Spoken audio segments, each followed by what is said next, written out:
Ramakrishna শরণম YouTube চ্যানেলে সকল রামকৃষ্ণ ভক্তমণ্ডলীকে স্বাগত। আজকের পাঠের বিষয়, পঞ্চবটিতে ঠাকুর নরেনকে বললেন, তোর সঙ্গে একটা কথা আছে। কি সেই কথা? সেই প্রসঙ্গে আজ আমরা শুনব।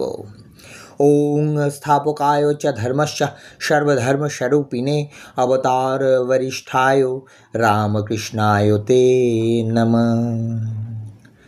শোন, এইদিকে আয়। ঠাকুর একদিন চুপি চুপি নরেনকে ডাকলেন, নিয়ে গেলেন পঞ্চবটির নির্জনে। বললেন, তোর সঙ্গে একটা কথা আছে। নরেন নিস্পন্দ, নির্বাক। ঠাকুর বললেন, শোন, তোকে বলি, আমার মধ্যে অষ্টসিদ্ধি আবির্ভূত আছে, কিন্তু আমি কোনো দিন প্রয়োগ করিনি, করবও না। তোকে সব দিয়ে যেতে চাই। নরেন বললেন, আমাকে? ঠাকুর বললেন, হ্যাঁ, তুই ছাড়া আর কে আছে? তোকে অনেক কাজ করতে হবে, অনেক প্রচার করতে হবে। তোরই সব দরকার। তুই ছাড়া কারো সাধ্য নেই এত শক্তি ধারণ করে। বল, নিবি? এক মুহূর্ত স্তব্ধ হয়ে রইল নরেন। বললে, ওই সব শক্তি আমাকে ঈশ্বর লাভে সাহায্য করবে? কি ভাবলেন ঠাকুর? বললেন, না, তা করবে না। নরেন বললেন, তবে ওসবে আমার দরকার নেই। নরেনের ভঙ্গিতে ফুটে উঠল অনাসক্তির দৃঢ়তা। যা দিয়ে আমার ঈশ্বর লাভ হবে না, শুধু লোকমান্য হবে, তা দিয়ে আমি কি করব? ঠাকুর হাসতে লাগলেন প্রসন্ন হয়ে। একদিন নরেন নিজেই গিয়ে উপস্থিত হলো ঠাকুরের কাছে।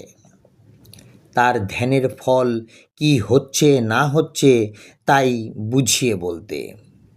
খেতে, শুতে, বসতে সব সময় ধ্যান করছে নরেন। কাজকর্মের সময় মনের কতটা ভিতরে বসে ঈশ্বর চিন্তায় মগ্ন হয়ে আছে। নরেন বললে, এ আমার কি হলো বলুন তো? কি হলো? ঠাকুর প্রফুল্ল বয়ানে হাসলেন। নরেন বললেন, ধ্যান করতে বসে আমি দূরের জিনিস দেখতে পাচ্ছি, শুনতে পাচ্ছি দূরের শব্দ। দেখছি কোন বাড়িতে বসে কে কি করছে, কে কি বলছে।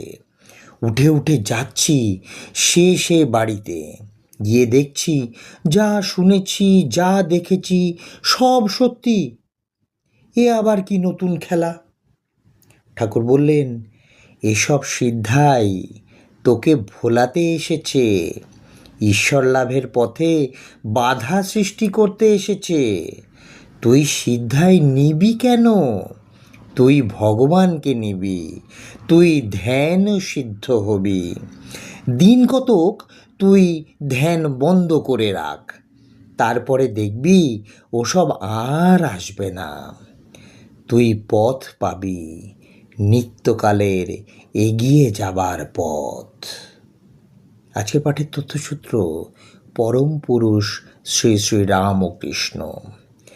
জয় ঠাকুর রামকৃষ্ণ পরমহংসদেব, জয় ঠাকুর রামকৃষ্ণ পরমহংসদেব, জয় ঠাকুর রামকৃষ্ণ পরমহংসদেব। জয় মা শারদা, জয় স্বামী বিবেকানন্দ মহারাজ। নমঃ শ্রীযতিরাজায় বিবেকানন্দ সুরয়ে स्वचित सुखस्वरूपाय स्वामिनेता भारिणे।